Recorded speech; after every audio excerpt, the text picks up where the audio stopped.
Hello everyone and welcome back to my channel. It's Kay here, wishing you all a lovely day.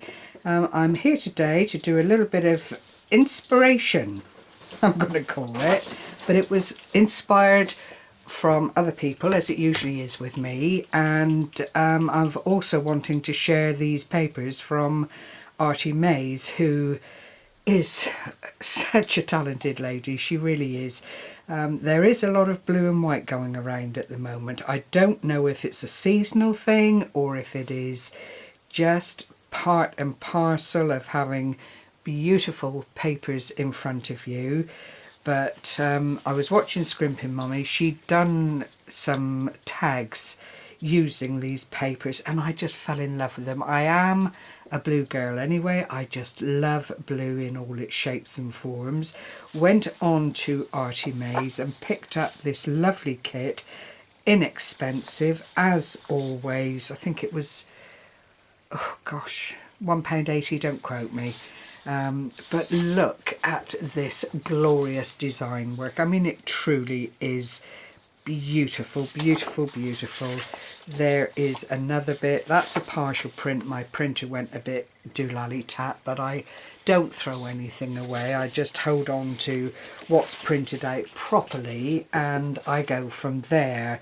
And then I found her winter freebies, so I made some cards.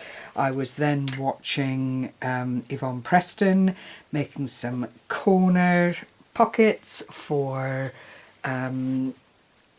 journals or what have you, and it came to me that these would actually make very, very lovely bookmarks and an alternative bookmark, because you just sit it over the corner of your page like that. I mean, clearly you wouldn't want anything too dimensional, but I went on to make some of these, which I'll give you a closer look at in a moment.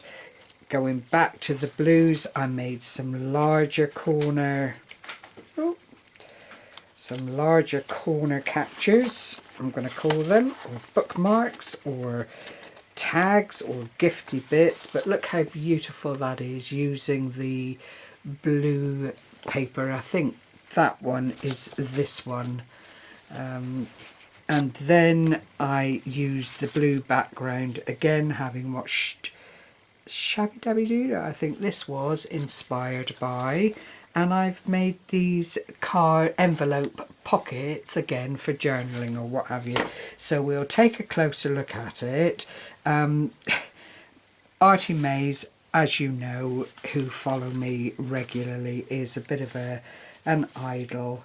I just adore her work. I adore her creativity, and I am always in awe of the digital kits that she provides for a minimal cost, I have to say. It's, you know, she is just extraordinary. So I am a DT member for her. I haven't done much in the way of DT work, but I did want to extol the virtues of the freebies that she provides regularly to her group on Facebook, which is Artymaze and Friends. And you know, whilst I don't seem able to settle into anything too intensive, this kind of thing I enjoy tremendously. And these are Christmas cards. You'll see I've used a little bit of mirror board there just to bring out the beauty of the print, and it really is a tiny margin all around the digital image. Again, a little bit of my crystal stickles, a little bit of the wonderful stuff that little snippets sent to me, put under the plaque there. I did think at one point that the plaque was probably a little bit too big, but you know, I've grown to actually quite like it. So I've not lined the centres as yet, but I will. But there were 3 images on the paper, on the digital paper, all of them different, all of them about a postcard size. So having started, I just made 3 cards using that glorious printout, and hopefully you'll see it's delicate, but it is full of detail, and they do make very traditional and beautiful cards just in their own right. So I'll put those over there. The corners I batch made, as you can appreciate, just using different of the blue papers. They are utterly plain on the back, as you can see. I started off with a 4-inch square, cut it in half. I then took it to my machine and stitched all around the outside, as I hope you can see here.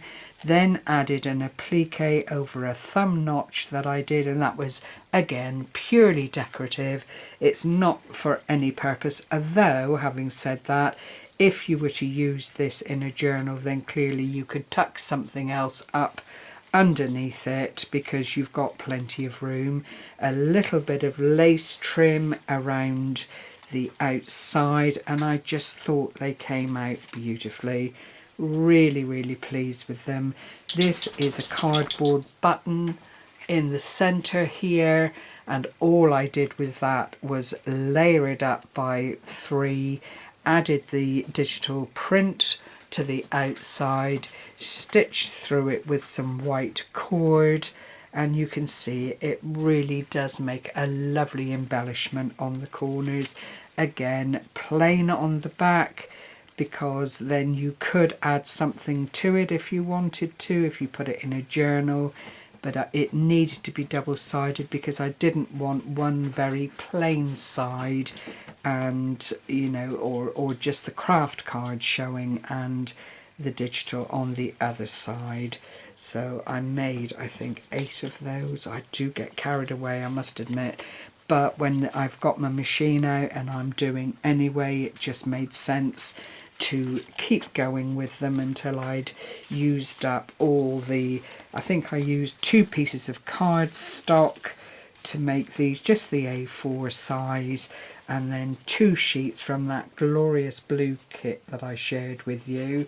And then I thought I would do something a little bit more traditional and just made these lovely smaller ones. These were made from a 3-inch square, little flat back pearls here, a lovely double set of butterflies, and we all know where that punch came from. A little bit of eyelet trim here. I stamped on the plate that's holding the butterfly, and then added one of these tickets in, again totally plain on the back. I haven't put anything on these at all, but it does free up for space if, you know, someone wanted to add something of their very own creation to the back. I must show you again how it looks on the corner of a piece of card. They've got quite a good spacing in them, but that's how it would sit on your journal page, and then you'd still have room to, you know, decorate that page underneath, or you just might like to use it as a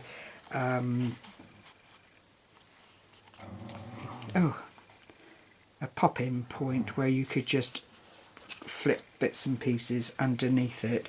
So I made several, I think 4, with the eyelash trim, and they're all pretty much the same except the little ticket on the top is different. And then I got on to my little vintage bit again, excuse the dogs, they're playing, and I just added a little bit of lace dangle, and I think these are quite effective as well. They, as I've said, they would make a lovely bookmark to someone who still likes to hold a book and read. It just saves you turning over corners and so on when you are finished reading. But, you know, I just think it's a lovely, lovely idea. It's not new by any means. I think I watched Yvonne Preston even, I can't remember now. I've watched quite a few ladies this week. And these are things that have inspired me and led me to think, well, yeah, I need to have a little go at that. And I think I made 4 or 5 of these. Oh no, that's another eyelash trim. And there's the other of the just craft card. It's not craft card actually, it's more of a darker craft card colour, but it has the same effect when you look at it. So that was those. And then I was watching, I think this was Shabbydabbydoodah, and I do like her. She comes up with some lovely ideas, and I don't know how recent the video is because I tend to go back and look for things, but these are just plain, I think they're 5 by 5. Let me just measure for you. Yeah, 5 by 5 square envelopes. I'll show you the plain one here.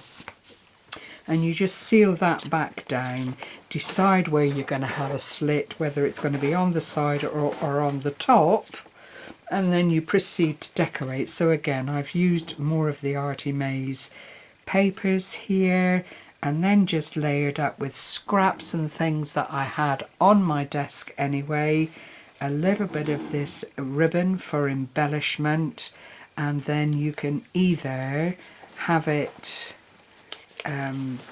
just paper clipped to a page in the journal, or as this is plain on the back, you could take the opportunity to glue it in and just then have it as a side pocket on your page. So that was the first one I did. That is the second one, only I used a white ribbon trim this time. It just adds, you know, a little bit of something to the overall mix.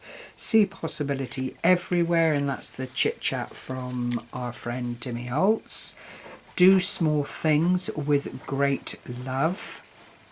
And then the third one I made is from more of Tim Holtz cutouts. This was a nature one, but again it's the same principle. I just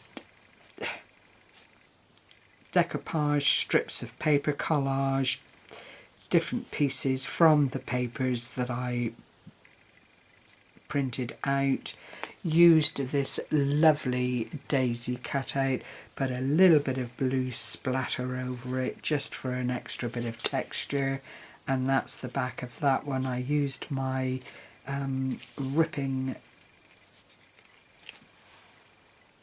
ruler. I love this. It just saves such a lot of fussy cutting. It is quite uniform, but it still looks as though it's been torn, not cut out crisply with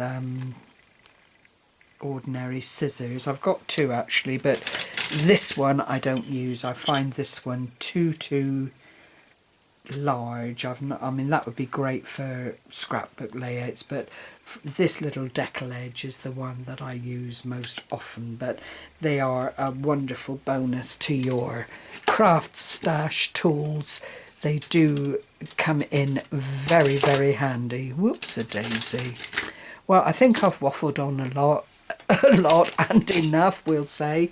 I hope you've enjoyed seeing these things that I've been inspired by. We'll call it the first of the October makes, because that November makes, sorry, because again it fills that spot too. And as always, I hope I've inspired. Do check out Artymaze's group on Facebook. Her freebies are just so generous, and obviously if you go to the link that I leave below this video, you will come across the Etsy shop that Artymaze sells all her kits from. So thank you once again for joining me. Stay safe and well, everyone. Bye bye for now. Happy crafting.